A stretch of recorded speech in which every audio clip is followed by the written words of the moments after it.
भगवान शिव को आदि गुरु क्यों कहा जाता है? एक ऐसी कहानी जो आपका जीवन बदल सकती है। ओम श्री गुरुभ्यो नमः। ओम नमः शिवाय। नमस्कार। आज मैं आपसे एक ऐसा प्रश्न पूछना चाहती हूँ। अगर इस पूरे ब्रह्मांड के सभी गुरु एक ही स्थान पर एकत्र हो जाए तो वे सबसे पहले किसे प्रणाम करेंगे? क्या किसी ऋषि को, क्या किसी देवता को, या स्वयं भगवान को? इस प्रश्न का उत्तर हमारी सनातन परंपरा में छिपा है, और वो उत्तर है भगवान शिव। इसलिए भगवान शिव को केवल महादेव ही नहीं बल्कि आदि गुरु अर्थात समस्त गुरुओं के प्रथम गुरु कहा जाता है। लेकिन क्या आपने कभी सोचा है आखिर भगवान शिव को आदि गुरु क्यों कहा गया? आज गुरु पूर्णिमा के इस पावन अवसर पर हम इसी रहस्य को समझने का प्रयास करेंगे। ये केवल एक धार्मिक कथा नहीं बल्कि जीवन को सही दिशा देने वाला संदेश भी है।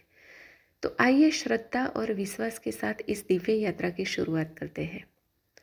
कहा जाता है कि एक समय ऐसा था जब संसार में ज्ञान तो था, लेकिन उस ज्ञान को सही दिशा देने वाला कोई नहीं था।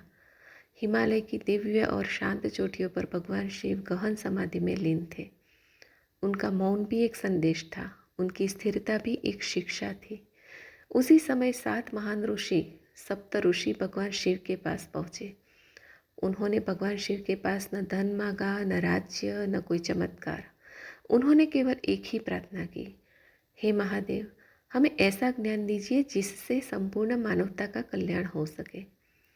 लेकिन भगवान शिव ने तुरंत उत्तर नहीं दिया। क्यों? क्योंकि सच्चा गुरु कभी भी अधूरे पात्र में ज्ञान नहीं भरता। पहले वह शिष्य की पात्रता देखता है, उसका धैर्य देखता है, उसकी विनम्रता, उसका समर्पण। सप्त ऋषियों ने वर्षों तक तप किया। उन्होंने अपने अहंकार का त्याग किया, उन्होंने स्वयं को बदल डाला। और जब भगवान शिव को लगा कि अब यह शिष्य ज्ञान के योग्य हो चुके हैं, तब उन्होंने पहली बार योग, ध्यान और आत्मज्ञान और जीवन का परम सत्य सिखाया। यहीं से योग परंपरा की शुरुआत मानी जाती है, और उसी क्षण भगवान शिव बने आदि गुरु। मित्रों, ये केवल एक प्राचीन कथा नहीं है, ये आज के जीवन का भी सबसे बड़ा सत्य है। आज हमारे पास मोबाइल है, इंटरनेट है, एआई है, जानकारी की कोई कमी नहीं है, लेकिन फिर भी तनाव बढ़ रहा है, रिश्ते टूट रहे हैं, मन अशांत है। क्यों? क्योंकि जानकारी और ज्ञान में बहुत बड़ा अंतर होता है। जानकारी दिमाग भरती है, लेकिन ज्ञान जीवन बदल देता है, और यही ज्ञान हमें भगवान शिव देते हैं। क्या आपने कभी भगवान शिव के स्वरूप को ध्यान से देखा है? उनका हर एक रूप जीवन की एक गहरी शिक्षा देता है। मस्तक पर विराजमान चंद्रमा हमें सिखाता है परिस्थितियां बदलती रहेंगी, लेकिन मन की शीतलता कभी मत खोना। जटाओं में बहती माँ गंगा कहती है, ज्ञान को रोक कर मत रखो, उसे समाज तक पहुँचाओ। तीसरा नेत्र हमें सिखाता है, केवल आँखों से मत देखो, विवेक से देखो, सत्य को पहचानो। गले का सर्प कहता है, जिससे दुनिया डरती है उसे भी धैर्य और आत्मविश्वास से अपना साथी बनाया जा सकता है। नीलकंठ स्वरूप हमें जीवन का सबसे बड़ा संदेश देता है।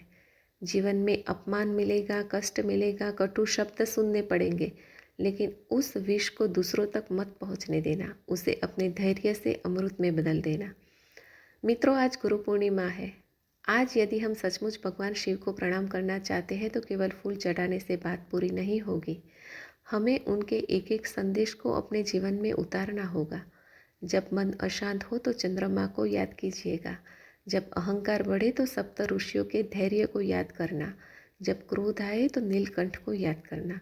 और जब जीवन में अंधकार लगे तो आदि गुरु शिव के ज्ञान को याद करना।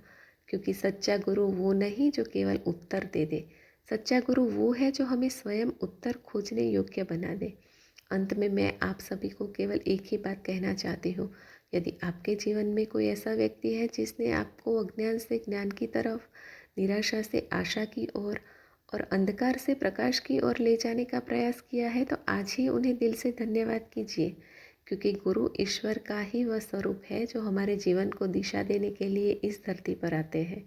और उन सभी गुरुओं के भी गुरु है हमारे आदि गुरु भगवान शिव। हर हर महादेव। ओम नमः शिवाय।